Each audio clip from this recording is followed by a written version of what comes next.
JEE main 2024 phase 1 31 ജാനുവരിയിലെ shift 1 ചോദ്യമാണ്. Question number 30 electrochemistry ചാപ്റ്ററിലെ ഫാരഡേസ് ലോ എന്നുള്ള ടോപ്പിക്കിൽ നിന്നാണ് ഈ ചോദ്യം.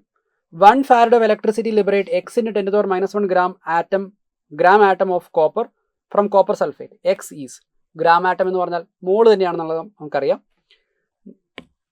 കോപ്പറിൻ്റെ ഇലക്ട്രോളിസിസ് റിയാക്ഷൻ നമുക്ക് എഴുതാം. Cu2 plus 2 electron is giving you Cu. നമുക്കറിയാം 2 ഫാരഡെ ഇവിടെ സപ്ലൈ ചെയ്താൽ 2 ഫാരഡെ ഇലക്ട്രിസിറ്റി കൊടുത്താൽ നമുക്ക് കറസ്പോണ്ടിംഗ്ലി 1 മോൾ കോപ്പർ നമുക്ക് കിട്ടും. പക്ഷേ ഇവിടെ പറയുന്നു നമ്മൾ ആകെ 1 ഫാരഡെ ഇലക്ട്രിസിറ്റിയെ കൊടുക്കുന്നുള്ളൂ. 2 ഫാരഡെ കൊടുത്താൽ 1 മോൾ കിട്ടും. 1 ഫാരഡെ കൊടുത്താൽ നമുക്ക് 0.5 മോൾ കോപ്പറേ കിട്ടുള്ളൂ. ഈ 0.5നെയാണ് എക്സിൻ്റെ 10 to the power minus 1 എന്ന് എഴുതിയേക്കുന്നത്. So 0.5 can be written as 5 into 10 to the power minus 1. So x value is going to be 5.